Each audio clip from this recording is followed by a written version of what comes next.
శ్రీ ద్రౌపది సమేత ధర్మరాజుల స్వామి దేవాలయం పుత్రమద్ది. ఈ గ్రామం అరగొండ నుండి 5, గాజులపల్లె నుండి 6, కాణిపాకం నుండి 6 కిలోమీటర్ల దూరంలో ఉంది.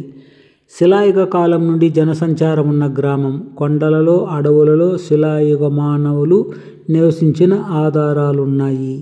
ఈ గ్రామం వెలుపల ప్రశాంత వాతావరణంలో రోడ్డు పక్కన ఈ ఆలయం ఉంది. ఈ ఆలయం 120 అడుగుల పొడవు, 10 వెడల్పుగా గల 5 ఎత్తుగా గల ప్రాకారంలో ఉంది. ఈ ఆలయం నూతనంగా నిర్మించబడి సర్వాంగ సుందరముగా ఉంది. ఇందులో 13 అడుగుల పొడవు, వెడల్పులు కలిగి 33 ఎత్తుగా కలిగిన పంచలోహ ఏకకలశ గోపుర గర్భములో శ్రీ ద్రౌపదీదేవి సమేతంగా ధర్మరాజు స్వామి శిలా విగ్రహాలు కొలువై భక్తుల పూజలందుకొని కోరికలు తీరుస్తున్నారు. ఈ గర్భగుడికి అంతరాలముండగా ఈ గర్భగుడికి నిలువెల్లా దేవతల, దేవాంగనల ప్రతిమలు అలంకరించబడినవి. అంతరాలములో భీమ, అర్జున, నకుల, సహదేవ, శ్రీకృష్ణ ప్రతిమలున్నాయి. ఈ గర్భగుడికి చుట్టూ పరివార దేవతలున్నారు. ప్రవేశంలో ఇరువైపులా ద్వారపాలకులున్నారు. ఎదురుగా పోతుల రాజున్నారు. ఈ అంతరాలమునకు 12 స్తంభాలపై ప్రవేశ మండపం ఉంది. ఈ ప్రవేశ మండపంలో పాండవుల ఉత్సవమూర్తులు ఉన్నాయి. ఈ ప్రవేశం పైన నలుదిక్కుల దేవతల, దేవాంగనల ప్రతిమలు, నలుమూలల గరుడ ప్రతిమలు అలంకరించబడినాయి. నలుమూలల గరుత్మంత ప్రతిమలు అద్భుతంగా తీర్చబడి ఉన్నాయి.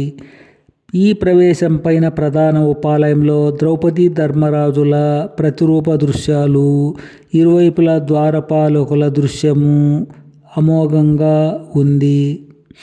ఎదురుగా 4 గాళ్ళ మండప గోపురములో పోతరాజు, పక్కనే బలిపీఠము, పాదములు, పంచలోహ పతాక ధ్వజములు ఉన్నాయి. పక్కనే 25 అడుగుల ఎత్తైన అభయాంజనేయ స్వామి విగ్రహం సర్వాంగ సుందరంగా 10 అడుగుల పొడవు, వెడల్పులు గల పీఠంపై స్థాపించబడినది. ఎదురుగా స్వామివారి వాహనం ఒంటె ఉంది. ఈ వేదికపై సుబ్రహ్మణ్య స్వామి, వినాయక స్వామి, లక్ష్మి, సరస్వతీ దేవతలున్నారు. అలాగే ఆంజనేయ స్వామి ప్రతిమ పాదమున వేదికపై చిన్న గుడిలో దేవుళ్ళ పటాలుండగా గుడిపైన రామ, లక్ష్మణ, సీత, ఆంజనేయుల నిలువెత్తు ప్రతిమలు పూజలు అందుకుంటున్నాయి. ఈ ఆలయంలో నిత్య పూజలు, వార పూజలు, మాస పూజలు, పండుగ పరములందు పూజలు, శ్రీరామనవమికి పూజలు, హనుమ జయంతికి పూజలు, కృష్ణాష్టమికి ప్రత్యేక పూజలు ఉంటాయి. జూన్, జూలై నెలల్లో మహాభారతోత్సవాలు 18 రోజుల పాటు అత్యంత వైభవంగా జరుగుతాయి. ప్రతిరోజు పగలు కథ, రాత్రి వీధి నాటకాలుతో భారతం జనరంజకంగా జరుగుతూ ఉంటుంది. చివరి రోజు ద్రౌపది ధర్మరాజు స్వామి ప్రాకారోత్సవము, గ్రామోత్సవములుంటాయి. తీర్థప్రసాదముల వినియోగం ఉంటుంది. అగ్నిగుండ ప్రవేశములు, అన్నదాన సమారాధనలు ఉంటాయి. ఈ వీడియోను లైక్ చేయండి, షేర్ చేయండి, సబ్స్క్రైబ్ చేయండి.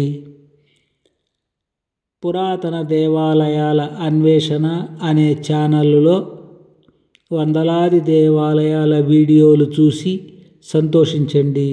సబ్స్క్రైబ్ చేయండి. సబ్స్క్రైబ్ చేసి మమ్మల్ని ప్రోత్సహించి మరిన్ని దేవాలయాల వీడియోలు యూట్యూబ్లో పెట్టే విధంగా సహకరించండి.